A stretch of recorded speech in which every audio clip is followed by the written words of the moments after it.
మన భారతదేశంలో 645 పైగా తెగలు ఉండగా అందులో గుర్తించబడిన 10,000 మంది కంటే అత్యధికమైన జనాభా కలిగినటువంటి తెగలు 24 వరకు ఉండగా మన తెలంగాణ రాష్ట్రానికి చెందిన అమ్మాయి ఒక తెగ భాషకు లిపి కనుగొని జ్యోతి బాపులే పురస్కారాన్ని అందుకోవడం జరిగింది. ఈ వీడియోలో ఆమె ఎవరు, ఆమెకు సంబంధించినటువంటి వివరాలతో పాటుగానే ఆమె కనుగొన్న లిపి ఏమిటి, ఆ తెగలు ఏ రాష్ట్రాల్లో ఉన్నాయి, వాటితో పాటుగా ఎగ్జామ్ పాయింట్ ఆఫ్ వ్యూలో మనం చూస్తున్నట్లయితే అసలు తెగలకు సంబంధించి మన రాజ్యాంగంలో ఏమైనా షెడ్యూల్స్ ఉన్నాయా, ఒకవేళ ఉంటే కనుక ఆ షెడ్యూల్స్ వివరిస్తూనే దానితో పాటుగానే మన రాజ్యాంగబద్ధమైనటువంటి సంస్థలు ఏమైనా తెగలకు సంబంధించినవి ఉన్నాయనేటువంటి పూర్తి వివరాలతో పాటు మన భారతదేశంలో ఉన్నటువంటి ఏ రాష్ట్రాల్లో తెగలు అత్యధికంగా ఉండడం జరిగింది, ఏ రాష్ట్రాల్లో అసలు తెగలు లేవనేటువంటి పూర్తి వివరాలతోటి ఈ వీడియో అనేటువంటిది మేము ముందుకు తీసుకురావడం జరిగిందనమాట అండి.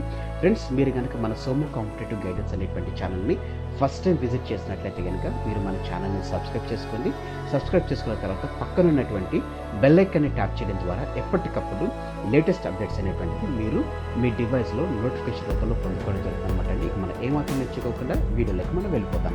వివరాల్లోకి మనం వెళ్ళినట్లయితే కనుక మొట్టమొదటిగా అసలు ఈ ఇంద్రాణి ఎవరు అనేటువంటి వివరణ మనం చూద్దామండి. ఈమె తెలంగాణ రాష్ట్రానికి చెందినటువంటి జగిత్యాల జిల్లాలో పొలాస గ్రామానికి చెందినటువంటి ఆమె ఈ ఇంద్రాణి గారు అనమాట అండి. ఈమె యొక్క పూర్తి పేరు మనం చూసినట్లయితే ఇంద్రాని మామిడిపల్లి అనమాట అండి. ఈమె కుమ్మరి సామాజిక వర్గానికి చెందినటువంటి ఆమె. ఈమె నిజాం కాలేజీలో డిగ్రీ అనేటువంటిది పూర్తి చేసుకోవడం జరిగిందండి. ఈమె ప్రస్తుతం ఇబ్రహీం నగర్లో ఉంటూ సివిల్స్కి ఈమె ప్రిపేర్ అవ్వడం జరిగింది అనమాట అండి. అయితే ఈమె అసలు ఈ లిపి నేర్చుకోవడానికి కలిగినటువంటి కారణాలు ఏంటో మనం చూద్దామండి. తన స్నేహితురాలు ఎరుకల భాష మాట్లాడేటప్పుడు ఇంద్రానికి ఆ భాషపై మక్కువ ఏర్పడి ఈ ఎరుకల భాష నేర్చుకోవాలనేటువంటి ఆశ ఆమెలో కలిగింది. అయితే తన స్నేహితురాలు ఈ భాషకు లిపి లేదని చెప్పేసి తెలపడంతో ఏ విధం చేతనైనా కానీ ఈ భాషకు లిపిని అభివృద్ధి చేద్దామని చెప్పేసి అనుకోవడం జరిగిందండి. అనుకున్న తోడనే ఈమె తన ప్రయత్నం అనేటువంటిది సాధించడం జరిగింది. దీనికి సంబంధించినటువంటి వారి తల్లిదండ్రులు కూడా ఎంతగానో సహకరించడంతో ఈ లిపి అనేటువంటిది నేర్చుకున్నట్లుగా ఇంద్రాణి గారు తెలపడం జరిగిందండి. అయితే ఈ ఎరుకల తెగవారు మనం చూసినట్లయితే కనుక అత్యధికంగా మన ఆంధ్రప్రదేశ్లోను, తెలంగాణలోను, అదే రకంగా కర్ణాటక రాష్ట్రాల్లో వీరు నివసిస్తున్నట్లుగా తెలపడం జరిగింది అనమాట అండి. అయితే ఎరుకల భాష అనేటువంటిది తెలుగు, తమిళ, కన్నడ భాషలకు చాలా దగ్గరగా ఉండి భాషను అర్థం చేసుకోవడం చాలా తక్కువ సమయం పట్టిందని చెప్పేసి ఇంద్రాణి గారు తెలపడం జరిగింది అనమాట అండి. ఒక భాష అంతరించిపోతుందంటే ఆ జాతి మనుగడ ప్రశ్నార్థకం అవుతుందని ఎప్పటికైనా కానీ ఎరుకల భాష అంతరించిపోకూడదన్నటువంటి నేపథ్యంలో లిపిని సృష్టించానని చెప్పేసి ఇంద్రాణి గారు తెలపడం జరిగిందనమాట అండి. ఇంద్రాణి భాష పట్ల చేసినటువంటి ఈ కృషికి గాను 2023 సంవత్సరంలో జ్యోతి బాపులే అవార్డు అనేటివి అందుకోవడం జరిగిందండి. గవర్నర్ తమిళసై గారి చేతుల మీదుగా ఈ అవార్డు అనేటువంటిది అందుకోవడం జరిగింది. ఈ లిపిని నిపుణులు, భాషా కోవిదులు, కుల పెద్దల సహకారంతో దీనిని ముందుకు తీసుకెళ్తానని చెప్పేసి కూడా ఇంద్రాణి గారు తెలపడం జరుగుతుంది అనమాట అండి. అయితే భవిష్యత్తులో సివిల్ సాధించడమే తన లక్ష్యంగా ఉందని చెప్పేసి ఇంద్రాణి గారు తెలపడం జరిగింది అనమాట అండి. ఇప్పుడు మనం అసలు మన భారత రాజ్యాంగంలో తెగలకు సంబంధించినటువంటి ఏమైనా షెడ్యూల్స్ ఉన్నాయా, ఉంటే కనుక దానికి సంబంధించినటువంటి వివరాలు అనేటువంటిది ఇప్పుడు మనం చూద్దామండి. షెడ్యూల్డ్ తెగలకు సంబంధించినటువంటి కొన్ని వివరాలు, అదే రకంగా భారత రాజ్యాంగంలో ఉన్నటువంటి ఆర్టికల్స్ అనేటువంటిది ఇప్పుడు మనం చూద్దామండి. 2011 జనాభా లెక్కల ప్రకారం షెడ్యూల్డ్ తెగలు దేశ జనాభాలో 8.6% ప్రాతినిధ్యం వహిస్తున్నటువంటి 104 మిలియన్లుగా ఉండడం జరిగిందండి. రాజ్యాంగంలో ఉన్నటువంటి ఆర్టికల్ 366(25) ప్రకారం మనం చూసినట్లయితే షెడ్యూల్డ్ తెగలు రాజ్యాంగంలో ఉన్నటువంటి ఆర్టికల్ 342 ప్రకారం షెడ్యూల్డ్ చేయబడినటువంటి వర్గాలు. ఇప్పుడు మనం అసలు ఈ ఆర్టికల్ 342 ఏం చెప్తుందని మనం చూసుకున్నట్లయితే కనుక షెడ్యూల్డ్ తెగలు అంటే తెగలు లేదా గిరిజన సంఘాలు లేదా ఈ తెగలు మరియు గిరిజన వర్గాల్లోని ఒక భాగం లేదా సమూహాలు, వీటిని రాష్ట్రపతి బహిరంగ నోటిఫికేషన్ ద్వారా ఈ తెగల అనేటువంటి వాటిని ప్రకటించడం జరుగుతుందని చెప్పేసి ఆర్టికల్ 342 అనేటువంటిది తెలపడం జరిగిందనమాట అండి.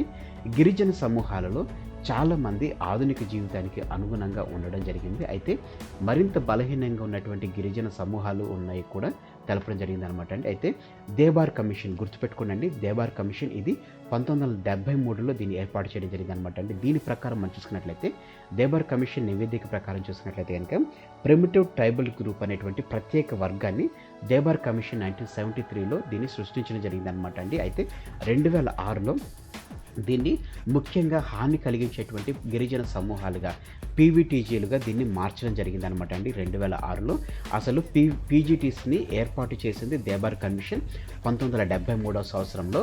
భారతదేశంలోని షెడ్యూల్డ్ తెగల సమగ్ర అభివృద్ధికి గిరిజన వ్యవహారాల మంత్రిత్వ శాఖ అనేటువంటిది బాధ్యత వహిస్తుందని చెప్పేసి తెలపడం జరిగిందనమాట అండి. ఇది సామాజిక న్యాయం మరియు సాధికారిత మంత్రిత్వ శాఖ విభజన తర్వాత 1999లో భారతీయ సమాజంలో అత్యంత వెనుకబడినటువంటి షెడ్యూల్డ్ తెగలు ఎస్టీలు సమగ్ర సామాజిక ఆర్థిక అభివృద్ధిపై మరింత దృష్టి కేంద్రీకరించే లక్ష్యంతో ఈ మంత్రిత్వ శాఖ చేయబడిందని చెప్పేసి తెలపడం జరిగిందనమాట అండి.